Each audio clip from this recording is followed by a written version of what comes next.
1950s. It was based on a short story by a guy named Harry Bates entitled Farewell to the Master, which was published in a pulp magazine called Astounding in October 1940. The film adaptation was written by a guy named Edmund North, and it retains only a few basic elements of Bates' original story. Basically, the characters of Klaatu and his robot companion, who was called Newt in the story, but they changed it to Gort and Newt. One of the interesting things about the Day of the Earth Stood Still is that it strongly advocates pacifism, nuclear disarmament, and a strong world government during a time when these ideas were not necessarily widely popular. We're talking the early 1950s, folks, when the McCarthy era and the communist hunts and things like that were going on. Actually, there's a certain ambivalence in a number of science fiction films of the 50s, and the 3 films in this year's summer camp exemplify that. Only next week's feature, The War of the Worlds, is a traditional alien invasion movie with clearly evil aliens. In contrast, The Day the Earth Stood Still portrays Klaatu as a wise, almost messianic figure from outer space who arrives on Earth to warn us about the danger of unchecked aggression. The parallels between Jesus Christ and Klaatu are rather obvious. He even uses the alias Mr. Carpenter. This is one of those movies that blurs the distinction between super science and the supernatural. The filmmakers were, however, compelled to add some dialogue towards the end of the film, stating that only the Almighty can really resurrect the dead, so God's power is naturally greater than the scientific abilities of man or of aliens for that matter.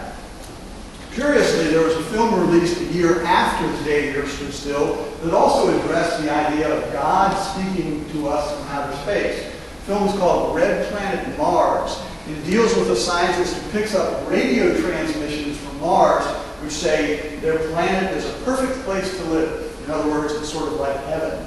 And that people on Earth can have the same happiness only if we turn back to God. Just as Klaatu in this film tells us his people are happy because they have forsworn violence, greed, and aggression.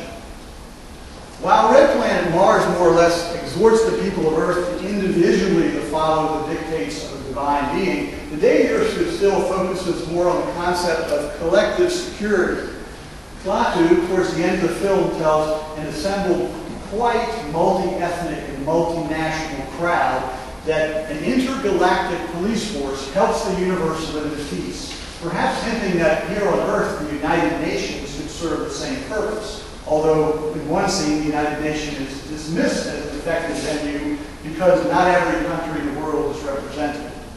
In fact, the United Nations had been formed in 1945, taking over some of the functions of an earlier organization called the League of Nations that had provided collective security in a way between World Wars I and World War II. In the first few years of its existence, the UN embarked on a number of peacekeeping missions. Notably, right around the time this film was being made, the collective attempt to repel the North Korean invasion of South Korea in 1950. However, it was soon clear that the United Nations couldn't be the world police force enforcing complete peace and tranquility on Earth. So Klaatu's plan for Earth wouldn't necessarily utilize the UN as the police force that he has in the rest of the universe. The political viewpoint of The Day the Earth Stood Still is still not really easy to categorize. On the one hand, you might say, oh, it's liberal because it's pro-peace, pro-disarmament, everybody should work together and be friends and live in peace. However, the concept of a world police force, if not necessarily a world government, is really a totalitarian concept, and giving that police force dictatorial powers seems hardly likely to please liberals or conservatives, and in fact would offend most people with nationalistic ideas, giving up their sovereignty to have somebody else rule over them, even if it means you're going to live in a perfect world. The political and philosophical underpinnings of The Day the Earth Stood Still don't seem to have caused any great furor at the time. The producers were asked by 20th Century Fox to replace actor Sam Jaffe, who played the Einstein-like role of Professor Barnhart.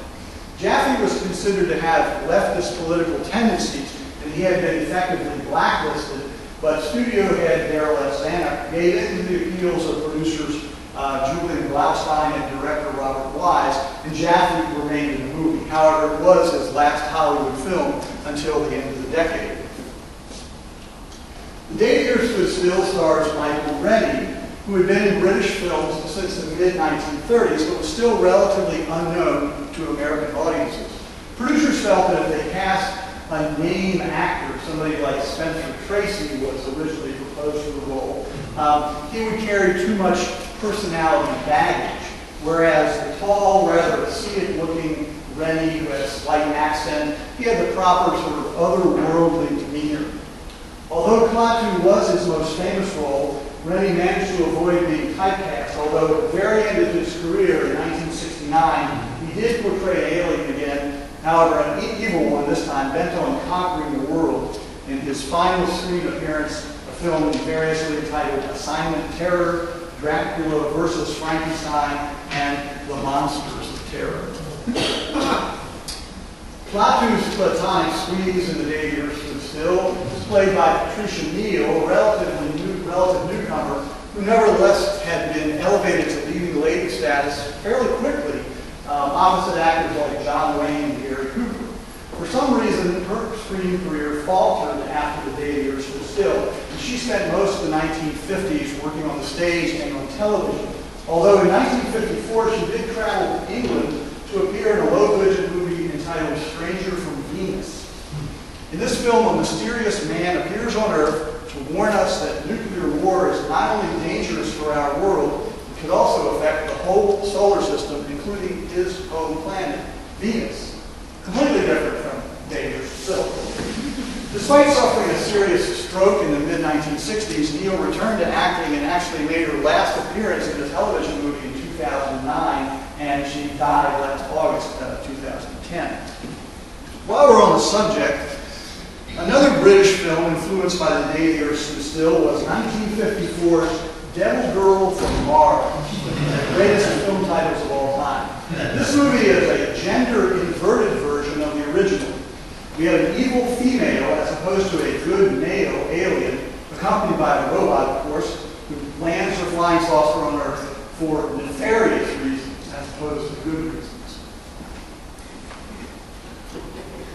The Day the Earth Stood Still was partially filmed, not just set, but it was actually partially filmed here in Washington, D.C.